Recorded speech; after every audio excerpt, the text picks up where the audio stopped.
Good morning, ladies and gentlemen of the YouTube audience. It is September 27th, I believe, 2013, and it's a very rainy day in Gunnison. It's been raining all night long. Must have rained 3-4 inches. This is a very rainy part of Colorado. It reminds me of Oregon in some ways, but the people here are a little bit more relaxed. I want to talk about these reports of the shit hitting the fan post October 1st, 2013. I've talked a little bit about it in another video, and of course anything that I tag martial law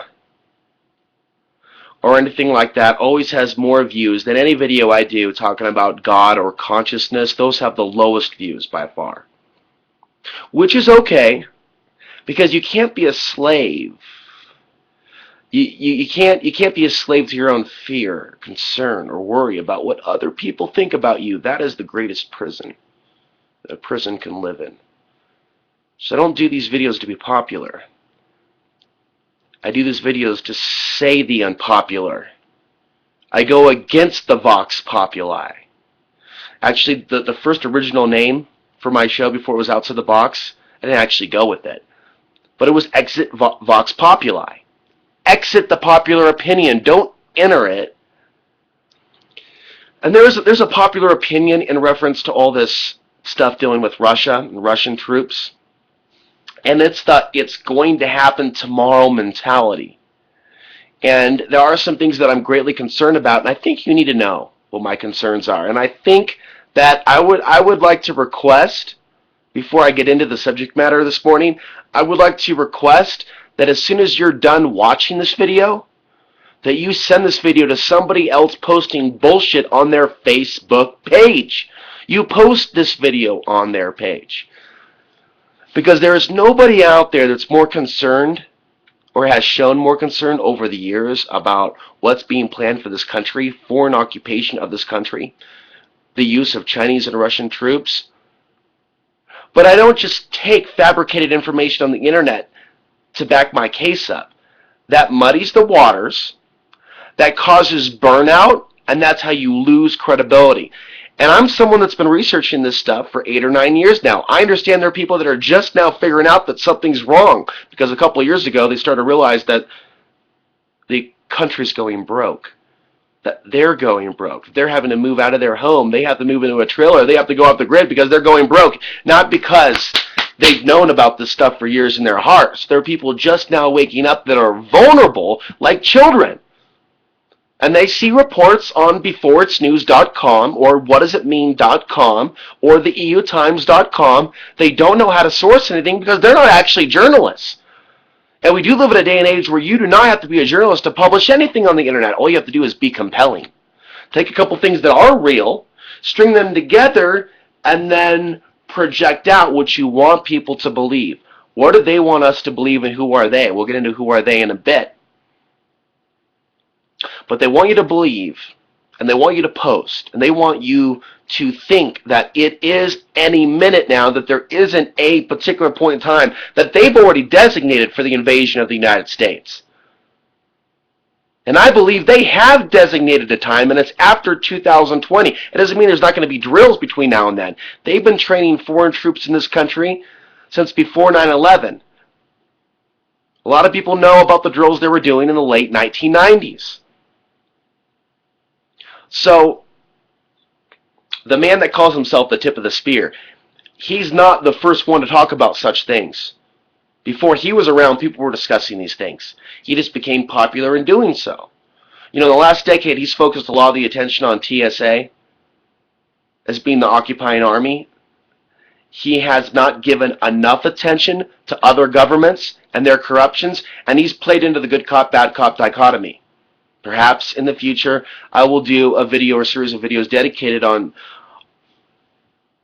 the fallacies and lies, knowingly or unknowingly, that this person spews out that confuses his own audience. But I'll tell you what, there is something very addictive about fear. There is something about fear, or fear of invading armies, or fear of being killed, or these things that's also tied in with our sexuality. It's all root chakra survival based, fight or flight. And we live in a world where a lot of humans are constantly focused moment to moment, not long term, not thinking about things ahead, but just instantaneously. Like, who am I fucking right now? Or wanting to fuck? What am I wanting to eat right now?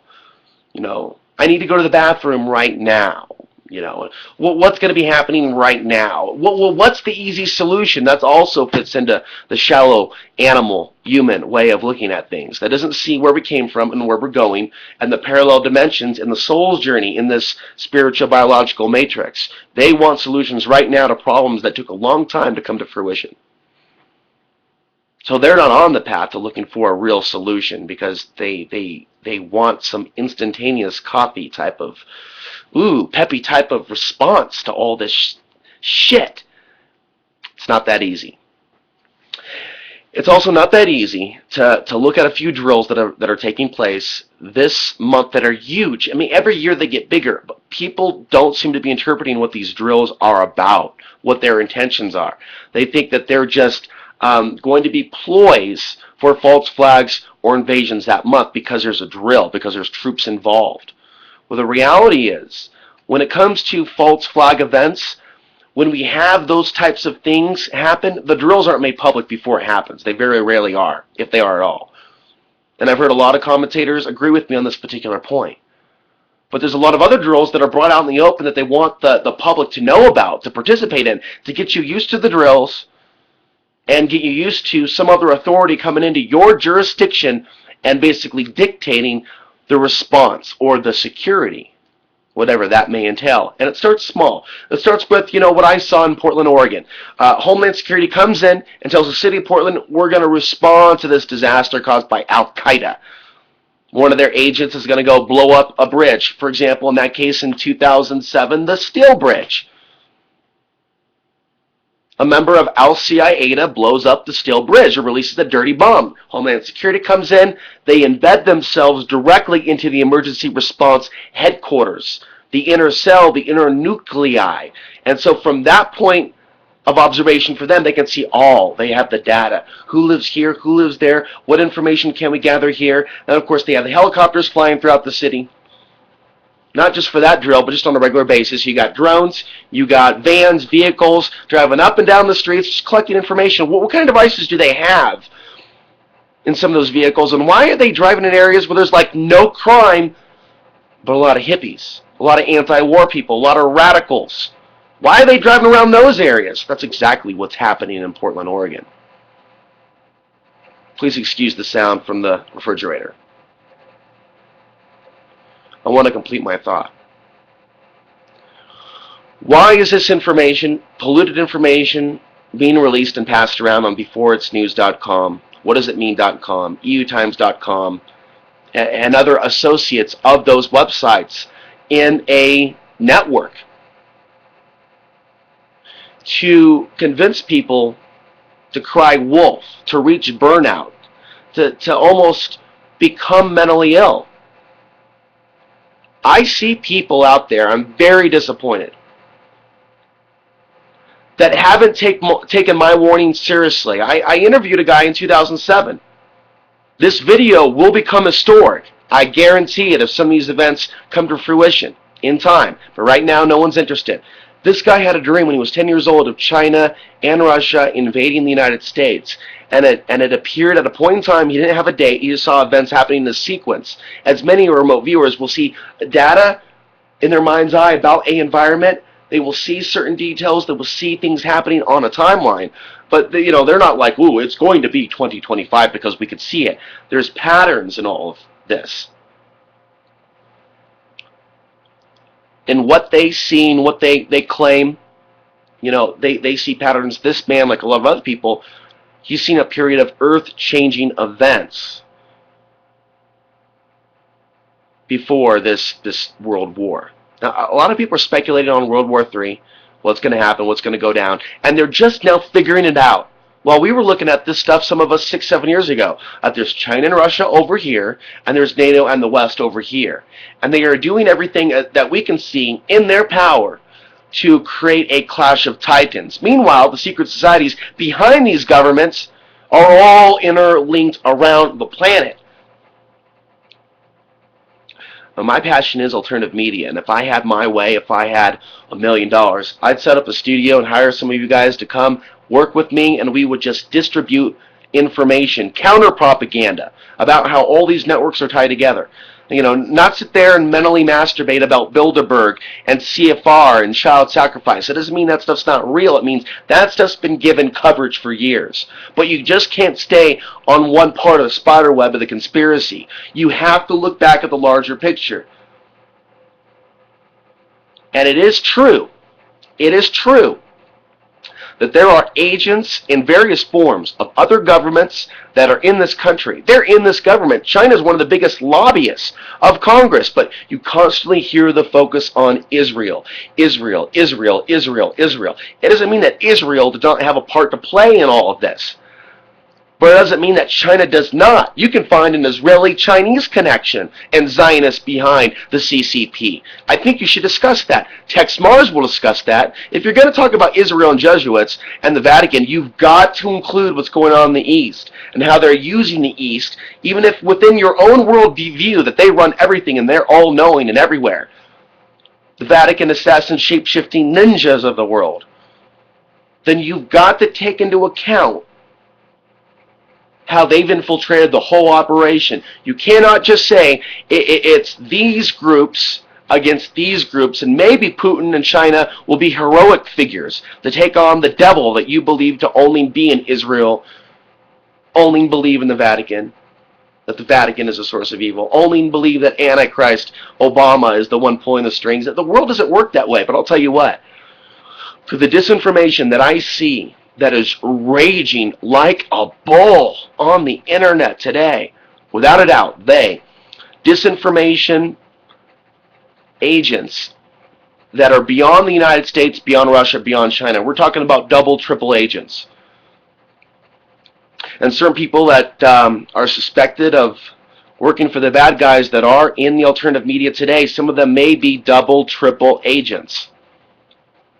Time will tell. And what time, you're asking, when this shit comes down? What they're selling, what they're saying, selling, telling, their flock, their believers, those that have faith in them, that they're 100% genuine, that their thinking is not diluted in any way, shape, or form through their own ego.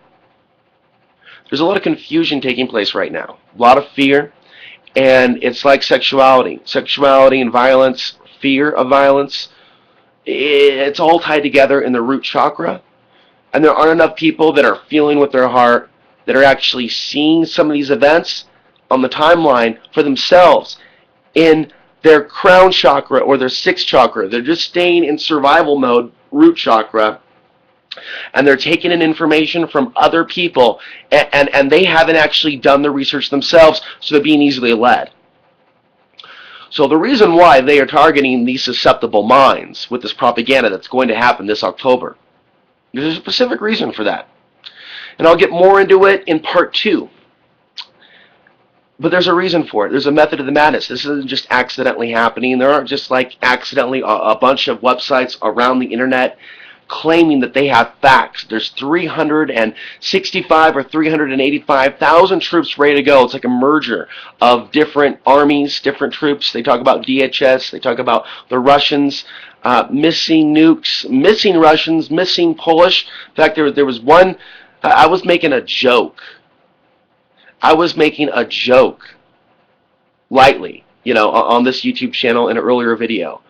In that, thoughts on martial law concerns that I made about a week ago. Of course, because I have the term martial law in it, it'll have more hits than anything doing with God. It's just more telling of where people's consciousness is. I'm talking about how dangerous this information can be if someone's using methamphetamine or some sort of mind-altering substances, and they're listening to certain alternative media personalities out there that their whole enterprise is built on. I mean, the stuff they're talking about is real, but it's put in the context of, you're going to hear this and you're going to go into paralysis mode because you're not going to get the confident belief in yourself that you should have from learning this information. So the information actually becomes disempowering. So in the next video, we'll talk about why they're doing this, why so much disinformation is out there on the web today.